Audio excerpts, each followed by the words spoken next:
Howdy, Jacob here. Today we're looking at Tecnoglass in the construction materials industry, 3.3 billion market cap and enterprise value. Let's see if that's truly the case. So we have about 133 million cash on hand, 7 million short-term debt, 160 million long-term debt. So almost enough cash to pay off all their debt on long-term and short-term interest-bearing debt. So pretty impressive there. Growth is crazy impressive. Outside of a 2020 decline, you're looking at double digit, probably 15% compound annual growth rate. That is crazy. They manufacture, supply, and install architectural glass, windows, and associated aluminum and vinyl products for commercial and residential construction markets, and really globally, maybe just around North and South America.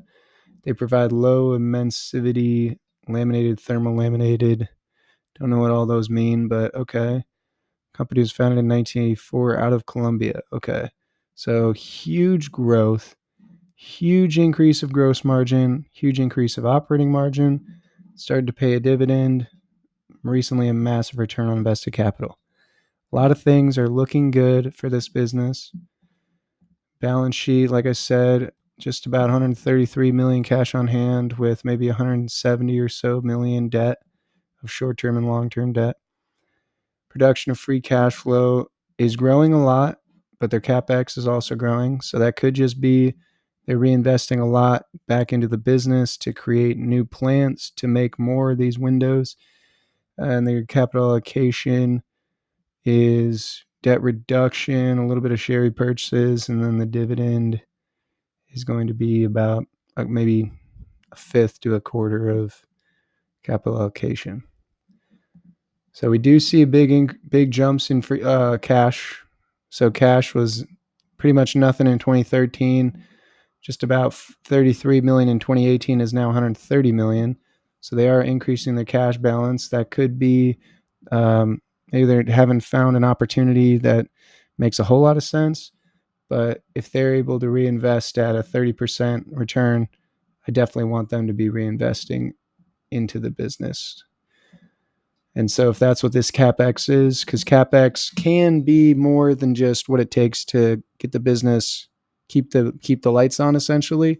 It can be adding new plants, adding new ways to get revenue and earnings. And so your CapEx can also be a line item on their cash flow statement that can tell you reinvestment. But anyways, let's get to see what I think a reasonable price is just based on reviewing financials. So huge increases in revenue growth, earnings. I mean, if I think that can hold, then this could look very attractive. I mean, hurricane-proof windows in the region that they're looking at probably makes a lot of sense. For revenue growth, I mean, do we think they can get this 12% revenue growth? Definite maybe.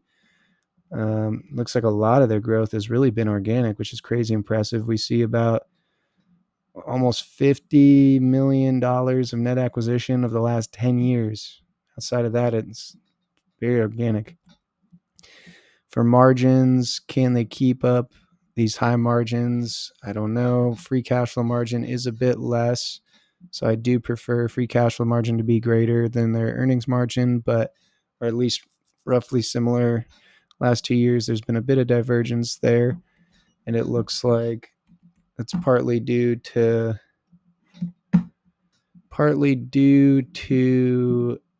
their CapEx well above their depreciation and amortization. Like I said, that could be some form of reinvestment. And so maybe we're looking at, let's say, 15 and 12% margins. Share change. They bought back a little bit of shares prior, but they don't consistently buy back shares. So I'm probably just going to assume flat.